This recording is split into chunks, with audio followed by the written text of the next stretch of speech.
Subhashnagar airport રોડના 25 ફળિયામાં વાહન પાર્કિંગ કરવા બાબતે થયેલી રકઝકના કારણે ઘરમાં તોડફોડ કરાઈ। સુભાષનગર એરપોર્ટ રોડના રૂઆ 25 ફળિયામાં રહેતા વિરેન્દ્રભાઈ રાજુભાઈ સોલંકીએ યશભાઈ કાંબળના પિતાને તેમનું બાઇક દૂર કરવા માટે કીધું હતું અને તેમને કાર પાર્કિંગ કરવી હતી, જેના અનુસંધાને બે જણા વચ્ચે રકઝક થઈ હતી, જેની દાદ રાખી યશભાઈ કાંબળ સહિતના 6 લોકો આવ્યા હતા અને વિરેન્દ્રભાઈ સોલંકીના રહેણાંકમાં તોડફોડ કરી નુકસાન કર્યું હતું।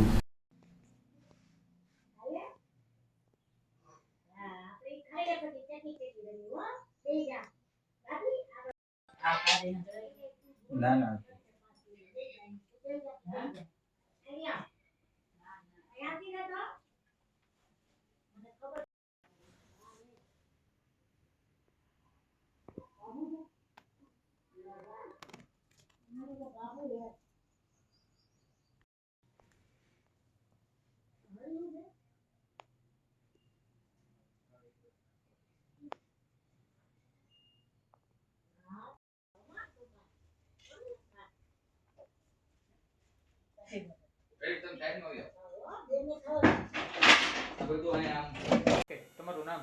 વિરેન્દ્રભાઈ રાજુભાઈ સોલંકી। વિરેન્દ્રભાઈ, શું બનાવ બન્યો છે ને કયો વિસ્તાર છે? આ એરપોર્ટ રોડ લીલા ઉડાન રૂઆ 25 ફળિયા સીતારામનગર।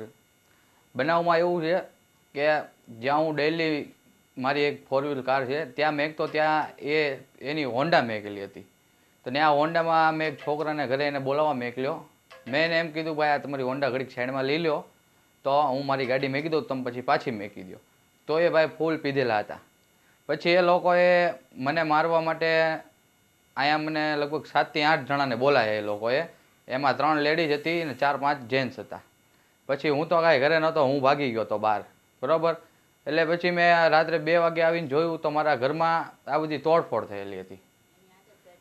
અને લોકો હતા ને કેટલા વ્યક્તિઓ હતા ને શું હથિયારો હતા એમની પાસે? એમની પાસે ધોકા હતા અને કોસું અને પાઇપું ને એવું બધું હતું। કેટલા લોકો હતા? એ 4 જેન્ટ્સ હતા અને 3 થી 4 લેડીઝ હતી અને જેમ ફાવે એમ ગારું બોલતા હતા। મને ખાલી એકનું નામ આવડે છે, યશ કાંબળ। એ મારે Truecaller ફોન આવ્યો હતો, એનું એકનું નામ આવડે છે, યશ કાંબળ। બીજી કઈ જૂની અદાવત તમારે હતી? કોઈ જાતની નહીં। એ ટૂંકમાં અહીંયા મારી ગલીમાં એના પપ્પા જે છે એ દારૂ પીને નીકળે, હું એને અવારનવાર તપાડતો, તમે અહીંથી ન નીકળો તો ધીમે નીકળો, મારી નાની બેબી છે 3 વર્ષની, અને અહીંથી ફૂલ દારૂ પીને ગાડી માર હાંકે। અને મારા ઘરમાંથી આ જે બનાવ બન્યો, મારા ઘરની પેટી જે છે બરાબર, એમાંથી રોકડા 73,500 રૂપિયા હતા, એમાંથી મેં આવીને જોયું તો એમાં 1 રૂપિયો નથી।